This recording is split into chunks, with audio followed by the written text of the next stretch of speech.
Hello ladies and gents, I am the Rev, and this is Mutant Year Zero, Road to Eden, the Beginner's Guide. And today we're going to be going through all of the various aspects of the games, from characters to loadouts to tactics. So kick back, relax. If you've never played anything like this before, think of something along the lines of XCOM. And then maybe take a half step back, because it's not quite as complex and it actually has some cooler features to it. Being able to, for instance, pivot against your enemies and move throughout the map versus it being a static map like it is in XCOM. So it is very interesting. So we're going to get right to it here. We'll go with new game. And we've got normal, which is what I would recommend if you've never played games like this before. Just for the simple fact that it's a little more forgiving, although it just gets harder from there. As you can see, we've got some, real basic, easy things that really do become important versus your skill cooldown resets after combat, and you'll want to keep that in mind. And that the fact that you get to regenerate all health after combat. Those are very important. Those can make the difference easily between winning and losing, because as you see as we go up, enemies deal more damage. You only get half the regen on health, and nothing's cooled down after combat when it comes to your skills. And then hardcore, as they're just jacked, because you would be jacked the whole time. You're going to spend everything on medkits. And we're going to jump right in here, and we're going to skip the cutscene, and I'm going to go right to the two guys we have, our Ducky and Boar. So let's get to it.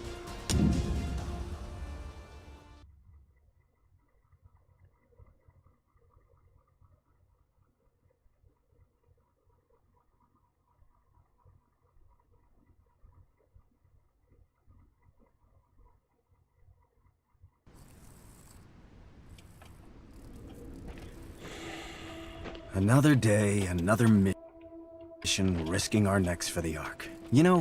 I ask myself, Dux, why are you out here? And... You know why. The Ark's water pump is broken again, and Hammond said he needs more scrap to fix it. Yeah, well, we'd do it a lot better if he'd sent us somewhere with actual scrap to find. Why do you have to be so annoying? Come on. We gotta head back before Prep closes for the night. Alrighty, here we go. Brand new characters. Now, the controls. As we can go over here real quick, the options. You've got all of your masters, video, any way, of course, you want to set it up. And it is pretty basic. Of course, this is being ported to all of the consoles. So this guide will work with the consoles as well. Graphics settings, of course, you'll be able to, I would assume, let's do this on consoles. And here's the important one. We got gameplay, and you can turn subtitles on and off. Tutorials, I turned off. Vibrations. Autosave after combat, which is always a good idea, just because if you're really into the game and you're going and going, you don't want to run into something, get killed, and have to start, 2 or 3 levels back. So, of course, sensitivities. And then, of course, with our control here, we've got gamepad, keyboard. I'll be using keyboard and mouse. But again, you can set this up any way that you want. Let's see. There we go. You can get an idea. It looks like they've had the Xbox controller in mind. But again, I'm going to be using the keyboard controls. So, here we go. This is where you start, the metal bird. And the first thing you want to do is hit your inventory key. You can see we've got 2 guns for each character here. We have our mutations, and as you get levels, you start getting these mutations. Now, I'm going to go over these completely in another video, because it does take a while to score all of these, but you start basically at the top. You can choose whether you want to add 1 bar of health versus various things that you can do during combat. Borland here, he is the tank, right, with running gun, draw enemy fire. And this would be our Ducks would be our sniper, because we've got skull splitter, knee shot, so he can disable people, disable their movement for 2 turns. He's got all the same health type of things and movement bonuses. And moth wings, circuit breaker, which will be more important. Like I said, we'll go over those in another video. But the thing that you do need to work keep your eyes on, of course, is going to be the weapons, and all our new weapons will come in here. All you have to do is highlight and click on the weapons tabs. Same goes with grenades, and as we get armor and various outfits. Now, squad. As we go through and we find new characters to unlock, they will show up here. And of course, we have our zone map, which once as you unlock more and more, you'll be able to jump to certain areas from the zone map. You won't have to work your way through like you have to in this first area, because we're working towards the Ark. So, basic game mechanics. You can turn your lighter Shut the hell up. light, I'm sorry, off Want and to see on. annoying? I can show you annoying. What's wrong with you? We're in the zone. Keep your eyes open and... Mouth shut. Yeah, you only told me that 9,000 times already, Borman. And they argue a lot. So you're going to want to make sure you're doing a full sweep of an area at all times, because you never know where more of the scraps, which is the in the top right corner, it says 52. Those are our scraps. And use those to buy things from the store, and then all the way to the right are metal gun parts, and those you use to upgrade your gun once you make it to the Ark, or guns, because there will be multiple opportunities for multiple weapons.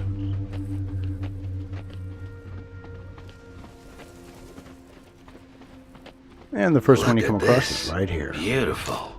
Just beautiful. And usually the best way to take all of these guys out is, if you can, you want to try and separate and go after them in a single form. So we'll catch this guy here. Actually, no, we won't, because you can see the other guy back there. Now, the important thing is you can jump out of combat if you want. All you have to do is wait to make sure that no one's seen you. As long as no one's seen you, it's no big deal.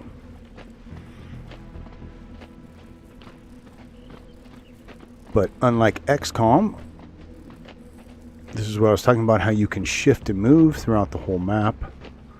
And we'll just take these guys out. Okay, so coming in to our first combat, you have a couple of different options. Down here, we have our movement. And you can see this area right here flashing back and forth. Move will cost you 1. So, in some instances, for instance, our duck here, his weapon only shoots once, and then you have to reload it. As you can see right here, it only has 1 bar.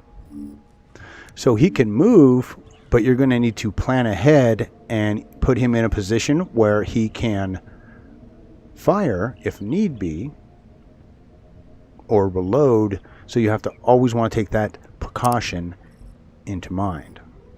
Same with Borman, except his little sawed-off 12 gauge here, or scatter gun, has 3 rounds to it, which is weird for a 2-barrel shotgun, but same type of thing.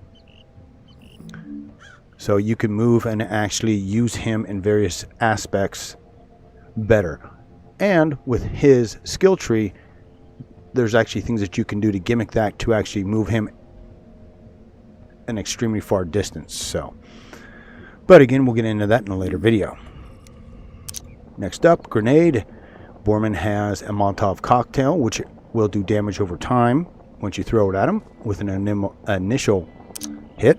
As you were seeing here, the X key, and depending on what key you're using, this one makes it so you can change the weapons. Now, the important thing to keep in mind, and with most combat situations, you want to make sure that whoever has the strongest silenced weapon is who you use to attack first. But at any time, you can, of course, go back. So you can hide. Also, if you want, overwatch, throw, and then shoot. So we'll move ducks up. Now, The reason I say you want to get as close as possible is the closer that you get, unlike in XCOM, the better your chance is of hitting them. It's not 100% perfect, but the devs here, Bearded Man Games, did a good job. I mean, there's sometimes I go, whoa, but most of the times it seems to be just fine. Now, once you're in combat mode, you can't see where their cone vision is, so moving you are going to get seen, and now you have to fight. There's no other option. So, we can go between whoever we want to fight, since both of them are looking at us, and both of them have the same health bar. So now the health bar, 1, 2, 3, 4, right? And our damage is 4. Same with our gun here. So we could use either one, but these guns are a last resort, and you don't really want to use them if you don't have to. If anything, we're going to try and get other weapons, and then we'll recycle them at the Ark so that we can get better upgrades on the better weapons. So all you have to do, of course, once you've chosen your target and made sure you can take them down, is that. I hated that asshole. And we got Borman here again, so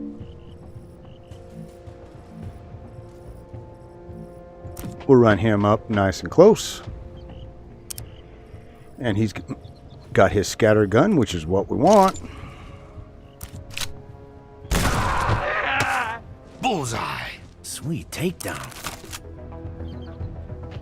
Never seen ghouls this far south Now, before. this Right is in our one neighborhood. of the bonuses that you get. You get additional critical damage and 50% to burn enemies. So it's kind of like a Molotov cocktail. You shoot them, they start to burn.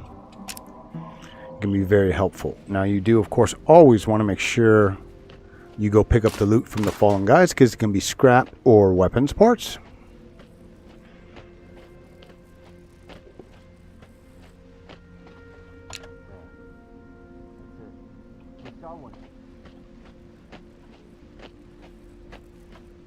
Over here. And hitting the F key, and of course it'll be something different on the consoles, and you'll have to look that up in the options, will separate, or you can see in the bottom right corner, regroup. Get your asses over here.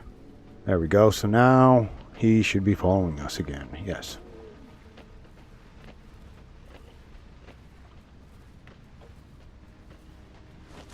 And here's some more scrap.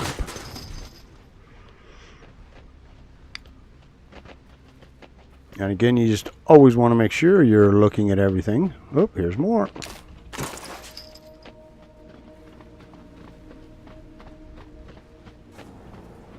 Now, you are going to come into situations where some guys, you will have to sneak around most of the map. Ghouls. I don't like the look of that big one. Yeah, he'd kill us. If we were dumb enough to fight right now, he will definitely kill us. Here's the plan. We turn off our lights, then hug the water. Go around them. So again, make sure you turn that light off.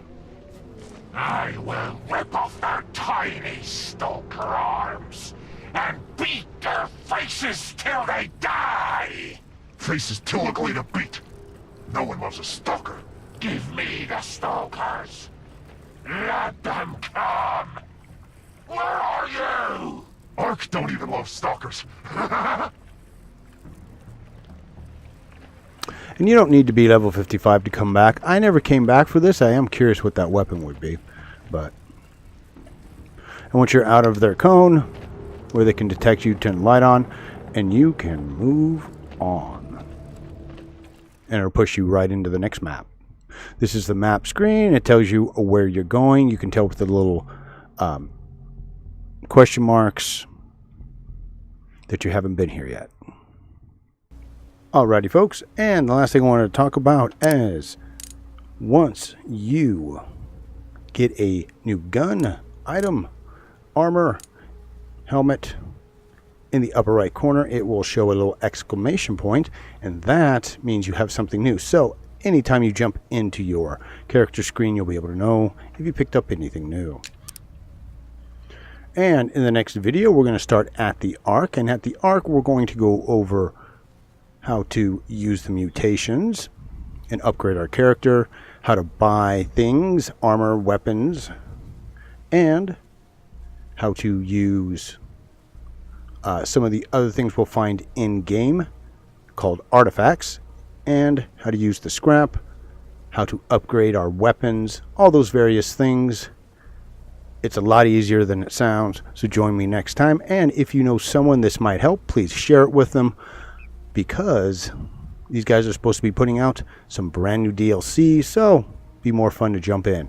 As always, I'm the Rev. This has been Mutant Year Zero, Road to Eden, the Beginner's Guide. And my little piggy and my little ducky and I will see you again real damn soon.